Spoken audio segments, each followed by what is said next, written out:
Assalamualaikum warahmatullahi wabarakatuh. Kembali lagi dengan saya Satya di channel Horror Misteri. Kali ini kita kedatangan narasumber yang berasal dari Kota Ketapang dengan Mas Adit. Apa kabarnya Mas? Alhamdulillah baik. Alhamdulillah baik. Makasih ya Mas sudah mau kami undang di sini ya. Ya, sama. Di sini Mas Adit mau cerita apa nih Mas? Coba singkatnya gimana? Cerita berawal dari yang saya bisa ngelihat hal-hal bisa dibilang tuh kayak barang itu hitam tinggi besar, terus kayak ngelihat orang kerasukan, kayak mama yang bisa ngerasakan gitu. Oh ya, oke, tahan dulu ya Mas ya. Oke, bagi teman-teman yang ingin membagikan ceritanya, bisa menghubungi kami lewat email yang ada di deskripsi atau Instagram. Untuk tidak berlama-lama lagi, mari kita saksikan Zona Horor On.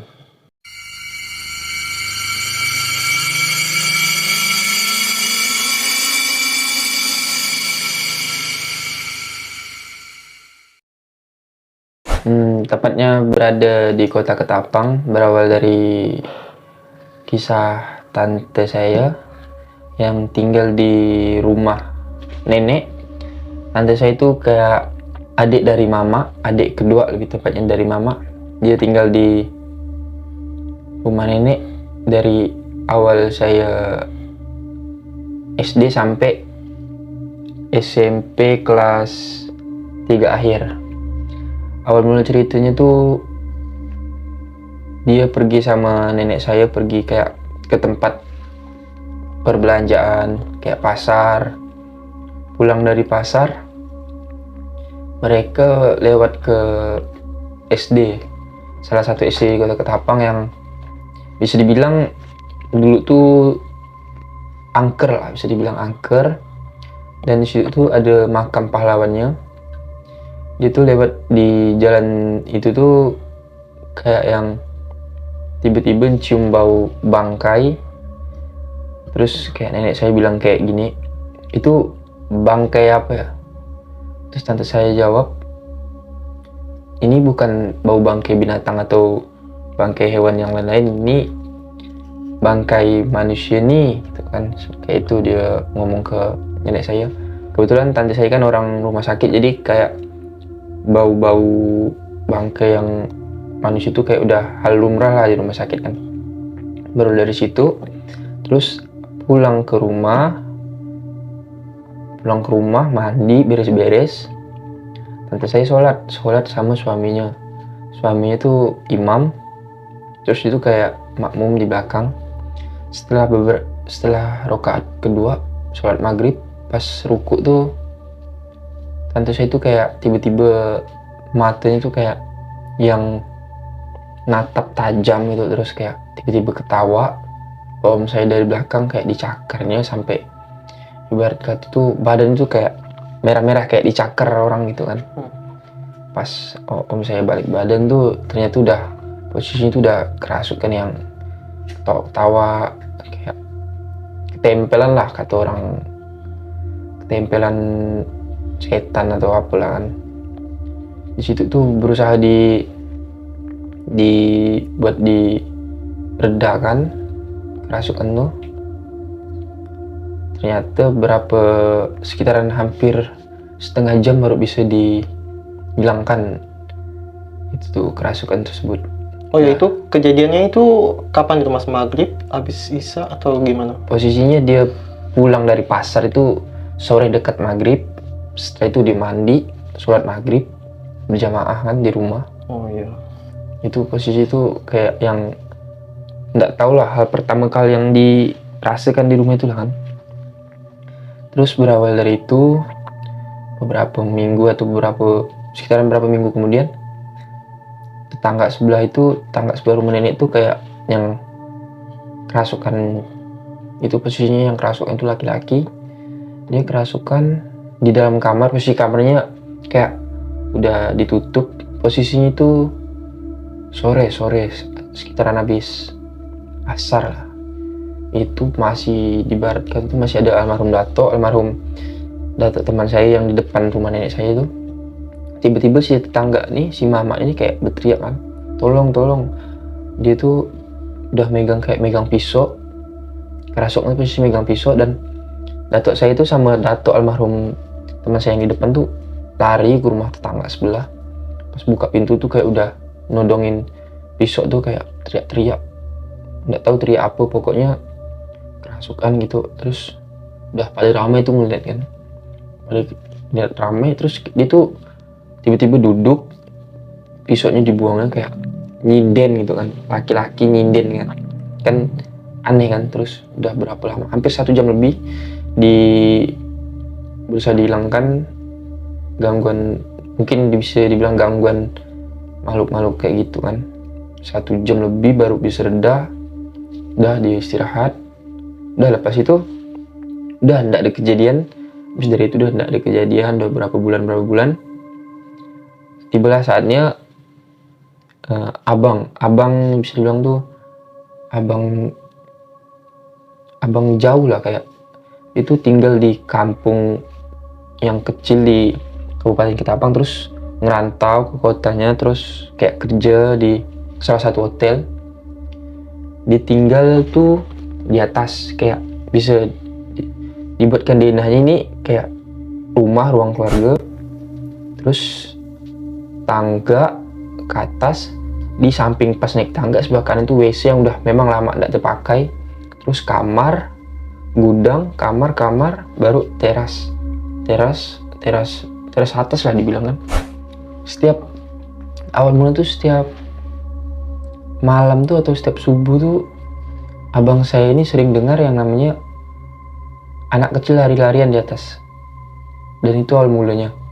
Setelah beberapa bulan kemudian lah, atau 2 minggu atau 3 minggu kemudian, setiap waktu sholat itu abang saya itu selalu kayak dibangunkan anak-anak tersebut, kayak bisa dibilang anak kecil lah kan. Abang sama adik itu posisi itu setiap habis waktu sholat dibangunkan, maghrib, isya kayak gitu kan, dibangunkan. Abang saya sholat kayak yang ngikut di belakang itu, kayak ada makmum tapi kayak tidak ada orang gitu, bisa dibilang jin Islam lah kalau orang bilang tuh kan, kayak gitu. Terus setiap waktu sholat dia ngikutkan, setiap waktunya masuk ke, setiap waktu azan pas orang azan dia langsung kayak bangunkan, biar waktu subuh pasti dia selalu ada. Dah itu abang saya rasakan. Yang kedua itu abang saya pernah ngeliat yang namanya itu di dalam WC yang udah lama tidak dipakai tuh, kayak ada orang tinggi hitam kayak ngintip dari ini WC, di sini bagian pintu WC, dan ini tangga, ini kamar abang saya kan, pas depan tangga kamar abang saya. Kayak makhluk itu tuh kayak ngintip yang kayak gini, kayak yang ngintip dengan rupa bentuk mukanya tuh ya udah bisa dibilang tuh gosong lah, bisa dibilang gosong. Tapi hitam gitu ya, hitam gosong, rambutnya tuh terurai panjang sampai ke lantai ya. Terus jarinya ini udah panjang-panjang, ini kayak gini. Lihat abang saya, posisi abang saya itu turun mau mandi sekitaran jam pulang kerja jam 12:30, pulang kerja mandi, lihat kayak gitu kan, langsung kayak shock gitu kan. Kayak pertama kali ngeliat kayak gitu tuh kayak demam hampir 2 hari apa 3 hari gitu, demam, nggak masuk kerja. Pas itu udah belum ada yang namanya dipanggil orang pintar, ini itu masih kayak dibiarkan selagi dia nggak ganggu. Mungkin makhluk itu tuh kayak nunjukkan, aku nih ada di sini loh, kok jangan aneh-aneh di tempat ini, seperti itu. Terus udah berapa lama itu, udah sekitaran abang saya pindah, udah punya istri, udah punya anak, pindah rumah dia. Terus dialami sama suami tante saya ini posisi istrinya ini shift malam, dinas malam di rumah sakit. Terus dia ini punya anak pertama yang bisa dibilang tuh baru umuran 1 tahun lebih. Posisinya dia tuh tidur sama anaknya kan, terus ada yang kayak ketawa di depan teras rumah. Pertama kali didengar itu kayak diabaikannya, kayak bukan masalah apa-apa ini, kayak oh cukup tahu ya gitu kan.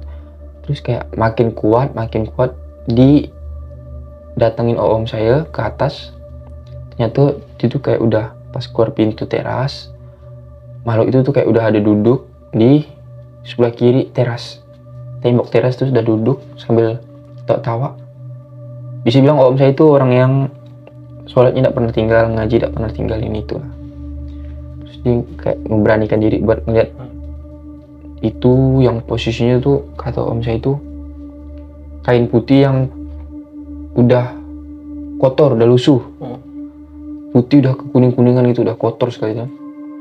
Dia tidak ngeliat mukanya langsung, kayak ngebelakangi om saya, tapi dia ketawa terus pas om saya ngelempar barang atau apa ke makhluk itu kayak langsung ngilang gitu kan. Lepas dari itu udah tidak ada masalah apa-apa. Yang kedua ini om saya kedua yang tante saya kedua, adik mama saya yang ketiga lah bisa dibilang kan, itu ngelihat bisa dibilang gundurwo di kandang ayam. Kalau di sana tuh bisa dibilang reban ayam. Terus dia buka pintu ini posisi ruang, ini kan tangga, ini ruang keluarga, sebelah kanan ini dapur bersih. Buka pintu tuh dapur kotor tempat nyuci piring ini itu kan. Terus di pojokan tuh ada kandang ayam. Pas dibuka pintu, dia tuh mau cuci piring apa ngambil makanan lah, pokoknya antara itu kan. Tiba-tiba tuh dia kayak ngelihat makhluk itu tuh yang tinggi besar tuh udah berdiri yang posisi hadap-hadapan dengan dia. Posisi hadap-hadapan, katanya benda itu sama kayak yang dilihat abang saya, kukunya panjang, matinya merah, mukanya udah kayak gosong-gosong gitu, hitam, rambutnya panjang. Udah itu dia kayak yang takut, yang cepat-cepat nutup pintu, lari ke dalam kamar. Udah itu yang dirasakan oleh orang-orang yang tinggal di rumah nenek saya, seperti om saya, tante saya. Udah lepas dari itu, ini ada cerita dari bapak saya. Yang awal mulanya tuh bapak saya tuh dulu kan tinggal di asrama. Di asrama tuh orang asrama tuh bisa dibilang kayak ini blok A, blok B, terus di belakang tuh kayak ada asrama lagi. Terus orang yang di belakang tuh kayak yang di lapangan belakang yang luas tuh sering ngeliat yang rupanya kaki itu kaki sapi, badan ikan, kepala itu kayak kepala manusia tuh. Bisa dibilang orang sana tuh tembelang tanah lah. Jadi jenis siluman gitu ya mas? Iya, tembelang tanah itu kan. Terus di situ sarangnya kuntilanak kata orang situ kan. Saya kan yang tidak percaya hal-hal kayak gitu kan, yang percaya tapi tidak percaya tapi menghargai kayak gitu. Terus awal mulanya tuh mama saya tuh kayak pernah itu nenek saya tuh ngelihat pas masuk komplek itu, ngelihat di pohon jambu itu ada, bisa bilang kuntilanak lah. Dia tuh duduk sambil mainan rambut pas di komplek paling pertama masuk gerbang, ada pohon jambu. Nah itu dia ngelihat di pohon jambu tuh itu.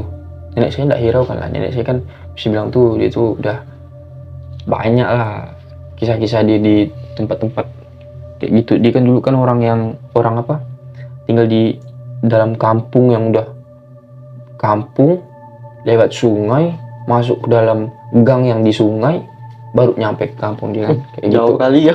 Jauh pokoknya. Orang-orang di situ kan bisa dibilang orang-orang yang banyak ilmu kan. Oh iya. Pada dulunya, sekarang sih udah alhamdulillah enggak kan. Nah, awal mulai dari situ mama saya bisa yang namanya mulai sensitif, yang selalu kayak mendengar suara kayak manggil yang oi kayak gitu kan. Padahal itu udah pasti udah malam, udah ada orang kan. Kebetulan pas bapak saya ngelihat itu, bapak saya itu baru pulang dari kayak dia balik ngopi, itu mau nyimpan motor, mau ke depan, mau ngumpul sama temannya di depan kan. Pas dia nyimpan motor, mama saya bilang, tumben ndak bawa motor, kata bapak saya, udah kan dekat gitu. Pas beberapa langkah di depan itu ada pohon belimbing yang tiba-tiba pohon itu kayak bener-bener yang namanya kayak ditiup angin kencang. Yang ditiup angin kencang, pas bapak saya ngeliat tuh ada sosok tuh kayak hitam, tinggi besaran. Bapak saya shock. Pertama kali orang luar Kalimantan ngerantau ke Kalimantan ngeliat hal kayak gitu pertama kali, kayak kaget kan, langsung masuk ke kamar, tiba-tiba langsung ditanya sama saya, kok nggak jadi pergi? Udahlah nanti bapak ceritakan besok pagi gitu kan. Pas sudah berapa jam kemudian tuh kayak entah makhluk itu atau makhluk yang lain tuh tiba-tiba tuh kayak nangis, kayak mutar komplek nangis selama hampir 4 hari berturut-turut lah. Itu tuh setiap jam 2 subuh selalu nangis mutar komplek. Itu suaranya cewek atau cowok, Mas? Cewek. Oh, cewek. Pas di cari tahu ternyata tuh ada, bisa bilang mohon maaf, ini kayak istri teman bapak saya yang posisi itu hamil 7 apa 9 bulan itu. Dia kecelakaan, meninggal di tempat. Kayak gitu, kecelakaan di Ketapang di siang hari itu. Dan dikuburkannya tuh langsung pada malam itu kan. Dari malam itu belum ada gangguan, pas udah berapa hari, 3 hari atau 5 hari tuh udah mulailah kayak hal-hal yang gitu kan. Itu posisinya tidak dikuburkan di asrama, tidak disolatkan di asrama atau dimandikan di asrama, di rumah orang tuanya yang di desa di Kalimantan lah pokoknya, di Ketapang lah. Udah lepas itu udah lewat berlalu, udah ada masalah apa-apa lagi. Nah, saya pindah lah nih rumah. Pas saya pindah rumah itu, saya itu pernah juga saya mulai bisa ngerasakan. Pertama tuh cuma mama tuh kayak pertama kali pindah rumah tuh, mama tuh diajak keluar malam sama bapak sekitar habis sisa jam-jam 8. Pas mama masang sepatu tuh kayak ada yang manggil dia, kayak manggil yang wih, kayak manggil lah gitu kan. Ini kan posisi rumah saya di tengah-tengahnya lorong yang gelap, baru sebelah kirinya rumah tetangga. Pas belakang rumah saya itu ruang isolasi yang bisa dibilang tuh ruang mayat yang udah hancur lah, sering tabrakan gitu, disimpan di pas belakang rumah saya yang itu bisa dibilang ruang isolasi. Dari situ bapak tuh ngepagar tinggi di belakang rumah biar enggak, dulu tuh sering lihat orang mandikan jenazah, orang itu setiap ada mayat tuh sering mandikan di belakang rumah kan. Karena itu bapak pagar tinggi. Dari situ udah mulai enggak ada lagi. Beberapa bulan kemudian tuh ada tetangga saya yang urut pijat lah kan. Anak tukang pijat ini keluar waktu maghrib. Pas keluar waktu maghrib, anaknya ini memang bisa ngelihat hal-hal kayak gitu kan.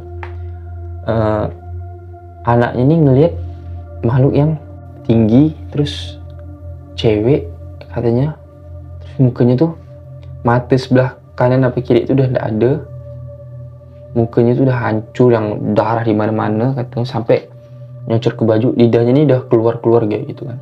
Terus dibilang ke mama ada kakak katanya. Terus mama bilang, kakak siapa?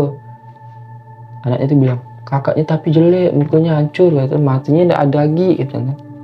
Kayak gitu. Udah lah kan, disuruh masuk, udah masuk. Udah lepas itu teman saya lagi yang ngerasakan. Teman saya ini posisi dia mau tidur di rumah saya 2 orang. Dia nge-WA saya kayak, di mana aku mau tidur di rumah kau? Udah sini lah di rumah kan. Posisi itu udah sekitar jam 12:30. Mereka tuh nunggu di depan kan. Tiba-tiba mereka tuh ngechat kayak spam chat lah, PP gitu kan. Wih, ada yang ketawa nih katanya. Siapa nih yang ketawa nih kata, cewek. Haha katanya. Aku jawab tuh kayak yang hahaha gitu kan. Siapa, gak ada kayak gitu kan. Kan di rumah sebelah kanan tuh sering lampu teras satu digelapkan lah, lantai 2-nya tuh sering digelapkan, terasnya tuh gelap, jarang dihidupkan kan. Mungkin dari itu lah kan mereka kayak ada kan. Udah sih buka pintu, udah lewat, udah berapa lalu lewat. Terus mama si lagi yang merasakan kayak yang ada yang ngomong rame-rame di depan, pas depan jendela mama saya tidur. Selalu cerita ada yang ngomong tadi malam rame-rame di depan jendela, pas di depan jendela. Udah pas itu udah kan. Nah, adalah suatu ketika itu acara keluarga, ngumpul keluarga di rumah. Ngumpul keluarga di rumah nih, adik-adik saya ini yang kecil-kecil ini udah pada ngumpul di ruang tamu kan. Terus mama saya pas mau matikan lampu ruang yang tempat orang bisa datang, tamu-tamu,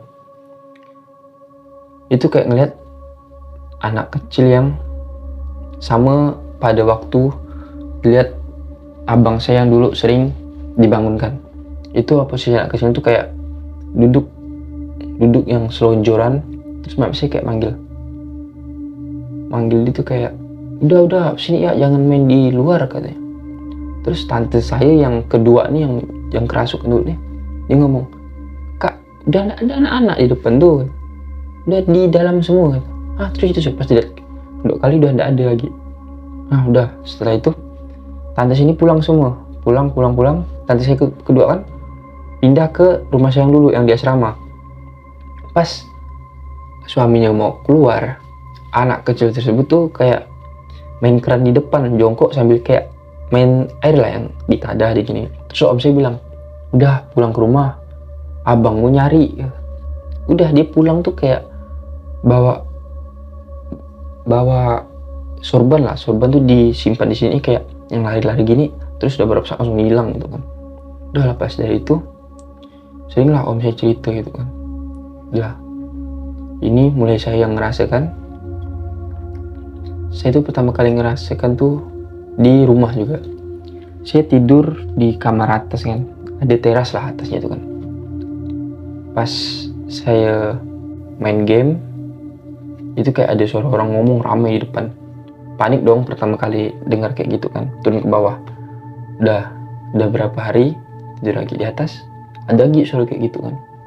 Itu awal-awal baru hampir 1 tahun, masuk 1 tahun pindah rumah. Itu sering ngomong rame-rame. Udah semenjak dari itu, setiap ada ngomong rame-rame itu udah saya hal yang udahlah biarkan, penting nggak ngacauan. Yang kedua nih, saya ini pulang maghrib pas saya mau mandi, posisi di kamar tuh bau melati yang nyengat sekali, sampai udah satu ruangan tuh bau melati semua pokoknya. Pas saya selesai mandi, remote AC yang biasa saya simpan di dinding tuh tiba-tiba tuh nggak ada. Pas saya mau hidupkan AC kan, kayak cari sampai ke bawah nggak ada. Padahal saya tuh selalu simpan remote AC itu di dinding setelah saya matikan atau setelah saya hidupkan. Setelah itu saya udah capek, udah cari kemana-mana nggak ada. Tiba-tiba tuh itu tuh ada di dinding tuh, kayak kaget kan, udah cari kemana, atau salah, atau benar-benar capek atau gimana kan. Udah dari itu tuh mulai kayak remote AC itu sering tiba-tiba hilang. Udah hal biasa tuh, paling kayak udahlah sini lah balikkan, udah capek nih mau tidur ini itu, tiba-tiba ada remote AC itu kan. Yang kedua nih yang ketiga nih saya mendengar kayak itu cewek nangis yang kayak lewat dari telinga saya tuh dari jauh. Dia tuh kayak mulai dekat, kayak nangis tuh melewati kita, kayak lewat di kuping kita kan. Kayak udahlah kan, hal kayak gitu kan. Yang penting saya tidak ada pernah ngeliat kayak gitu. Udah adalah saatnya saya ini tidur di rumah nenek. Tidur di rumah nenek itu pas setiap puasa pertama itu pasti ngumpul di rumah nenek, tidur di rumah nenek. Saya ini kan anaknya yang main game kan. Saya tidur di atas, bukan di kamar abang saya. Kamar di depannya kan ada 2, abang saya gudang, terus kamar 2. Saya kamar yang paling pojok, kamar yang dekat teras. Yang pertama saya lihat itu yaitu makhluk yang tinggi yang dilihat abang saya. Posisi itu saya matikan lampu, main game sambil matikan lampu. Itu saya kayak ngeliat di lemari itu kayak kok bayangannya ada kayak merah-merah gitu kan. Saya pikir kan lampu ini atau lampu apapun kan. Pas saya lihat bener-bener tuh ini udah bukan nih kan. Terus kayak ada suara orang kayak ngelempar atau ngebrak gitu kan, kayak ceter. Turun saya ke bawah kan. Pas saya turun ke bawah tuh udah kan, saya naik ke atas. Dan Pas saya naik ke atas, saya tidur, makhluk itu tuh udah ada di depan pintu dah. Yang pintu depan tuh udah posisi itu terang. Terus dia tuh ada di depan saya tuh. Tinggi itu posisi tuh. Ini lantai, kepala itu udah nampak kayak udah tembus ke atas plafon rumah gitu kan. Saking tingginya. Saking tingginya, enggak tahu lah makhluk apa kan itu kan. Udah lepas dari itu udah masuk, saya tidur. Saya kan memang dari kecil memang di rumah nenek saya, tidur di situ, makan di situ, main di situ kan, teman-teman di situ dari kecil. Saya tidur kan rumah di atas kan, tidur di atas. Saya pasti main game kan setiap jam 9 sampai jam 12 lah bisa dibilang. Sekitar jam setengah 12 itu kayak ada orang ngomong rame-rame kan di depan teras. Saya pikir kayak di dalam headset ngomong rame-rame ya, teman yang ngomong rame-rame sama teman lain kan. Pas saya pikir-pikir kok makin dekat kan suaranya. Saya buka pintu lah kan, saya buka pintu itu tidak ada. Kedua kali itu saya sengaja saya pakai headset tapi volumenya itu saya kecil kan. Ternyata di depan teras tuh banyak yang ngomong rame-rame. Saya kira apa ini kan, saya keluar lah kan, tidak ada. Yang kedua kali sampai ketiga kalinya itu saya benar-benar marah. Kayak saya marah tuh, woi anjing, ngomong sini, keluar ya kau, wujudku tuh keluar kan ya, kata saya kan. Udah tidak ada kan, saya tunggu sampai saya tunggu tuh hampir setengah jam, sampai 1 game saya selesai kan, tidak ada suaranya tuh kan. Pas saya masuk ke kamar itu tuh langsung ketawa cekikikan dia, kayak pokoknya kayak ngeledek lah, kayak kiki gitu kan. Saya bilang, anjing ngacau nih kan. Saya turun ke bawah, saya ke nenek, udah biarkan ya. Dari situ lah dipanggil orang pintar kan, saya ngikut ke atas. Orang pintar itu kayak makan beling apa makan apa tuh dulu tuh. Makan, iya pokoknya kayak beling tuh udah dimakan, udah dikunyah renyah-renyah itu, kayak disemburkan ke tempat-tempat kayak gitu, tempat yang ada dia gitu kan.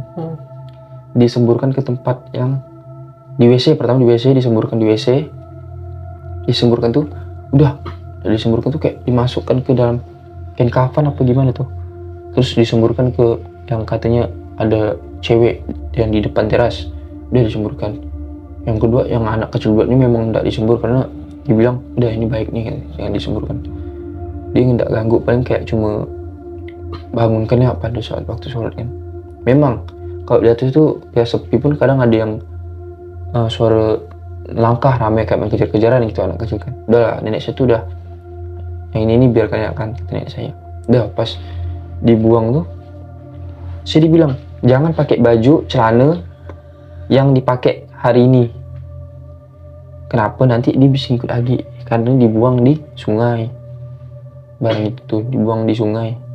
Udah lepas itu udah kan menurut saya aman. Saya sering lah nginap di situ. Udah aman. Lepas itu mamak saya itu ke pasar. Dia tuh kayak ngeliat setelah pulang dari pasar sangat keramaian. Mamak saya tuh ngeliat di balik tiang listrik. Di balik tiang listrik itu mamak saya ngeliat, kok orang ini aneh kan, mukanya hancur kan. Kata mamak saya, ini bukan orang nih. Dari situ mamak saya mulai bisa ngeliat. Pas itu mamak saya tuh kayak yang itu udah capek ngeliat hal kayak itu tuh, dia tuh diruqyah pertama kali kuliah, udah gak ada apa-apa kan. Yang kedua nih mamak saya itu ngeliat pocong di salah satu kantor instansi lah kan. Itu pas ngelewat maghrib tuh kayak pocong tuh jelas di depan pintu masuknya tuh, pintu kayak gerbang masuknya itu pocong jelas tinggi sama saya. Itu kotor lusuh badannya itu kan, kainnya kotor lusuh kan, yang mukanya tuh udah hancur, udah biru-biru, udah darah-darah udah ada kan. Itu udah ruqyah lagi sama saya. Ruqyah itu udah di ruqyah muntah-muntah ini itu. Udah selesai dari itu, udah semua udah selesai, masalah udah selesai kan. Masalah hal-hal kayak gitu udah selesai. Ini apa namanya? Syahgi tuh ngelihat datuk-datuk di bisa bilang rumah itu rumah baru kan. Rumah baru yang baru dibangun. Datuk-datuk tuh menurut aneh juga kan. Kok datuk-datuk duduk kan malam-malam pakai tongkat, pakai jubah hitam, serba hitam. Ternyata nenek saya sering lihat itu. Nenek saya selalu bilang, kalau ngotot dia, bilangnya permisi, permisi toh. Dari situlah saya setiap melihat itu, permisi toh. Udah. Lepas dari itu, saya mau berangkat nih ke Pontianak. Waktu itu subuh jam sekitar orang azan subuh tuh saya keluar kan, kayak yang wah ke Pontianak ya, pertama kali ke Pontianak kan lewat darat kan. Pas saya lewat darat tuh masih aman-aman ya kan. Sebelumnya saya tuh ngeliat itu kayak anak kecil keluar dari sebelah kanan rumah tetangga saya itu yang mau sholat pakai sarung sebelah putih kan, mau sholat keluar gang. Saya panggil kan, Rap. Pikir saya teman saya yang seusiaan saya kan, soalnya anak itu tuh kayak tingginya kayak saya, seusiaan saya kan. Pas saya sekitar jam 7 jam 8 tuh saya chat dia, saya WA, kau ada sholat ke subuh keluar? Enggak ada, aku sholat di rumah, aku main game. Wih, siapa nih yang saya? Soalnya pas saya lihat di lari tuh udah beberapa meter langsung enggak ada lagi kan. Udah itu saya enggak cerita ke siapa-siapa. Kalau posisi teman saya itu yang di tetangga sebelah saya itu, teman saya itu sholat pas lagi sujud tuh ada kayak gebrakan di lemari kan, ceder kayak gebrakan. Udah rakaat ketiga sholat maghrib tuh pas di ruku ada tangan keluar dari antara sela-sela kaki dia. Tangan keluar kayak gini. Ini kaki dia, tangan tuh keluar kayak gini. Yang tangan tuh panjang hitam, katanya udah kurus, tulang itu hampir nampak kan. Jadi kaget kan, jadi di sholat dari itu. Udah lepas dari itu saya pikir-pikir saya rukiahan. Dulu saya rukiah udah aman dah. Dari situlah saya sering nanya ke Ustadz ngapa gini. Saya kan tipikal orang yang tidur tuh nggak bisa kalau nggak dengar cerita-cerita horor kan. Cerita-cerita kalau nggak ada cerita itu saya nggak bisa tidur kan. Mungkin dari situ kata Ustadz. Dari situ kan dikasih air, dikasih ini. Dari situ saya udah nggak pernah ngerasakan gitu, udah nggak pernah ngelihat hal-hal kayak gitu. Udah kayak gitu ya cerita yang bisa saya sampaikan. Kalau sosok anak kecil itu cewek atau cowok, Mas? Cowok. Oh, cowok. Kayak pakai peci dong, pakai sarung, pakai sorban putih biasanya. Kisaran umur berapa tuh, Mas? Kisaran yang kecil sih kayak kisaran umuran 8 atau 9 tahun lah. Kayak yang satunya tuh kayak yang abang itu bisa dibilang umur belasan. Belasan. Oh, itu kalau yang kayak ada orang ngobrol rame-rame itu memang di terasnya Tok atau masih ada di tetangga gitu? Di teras. Seringnya di teras, yang saya dengar di teras. Oh, di teras? Di teras. Berarti suara kayak kuntilanak gitu tuh lewat tuh, kayak suara cewek gitu lah. Itu tuh di teras juga? Di teras. Kebanyakan di teras. Suka di teras dia? Dia suka di teras ya. Suka gabut-gabut di teras kan. Tawa-tawa di teras. Oh iya. Oke teman-teman, itu dia cerita yang disampaikan oleh teman kami, Mas Adit. Makasih banyak Mas Adit ya. Iya, sama-sama. Jangan jerak Mas kalau kami undang, Mas. Siap. Kalau ada cerita. Oh, kalau ada cerita ya.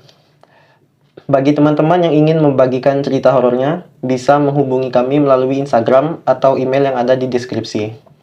Kami dari Horror Mystery. Wassalamualaikum warahmatullahi wabarakatuh.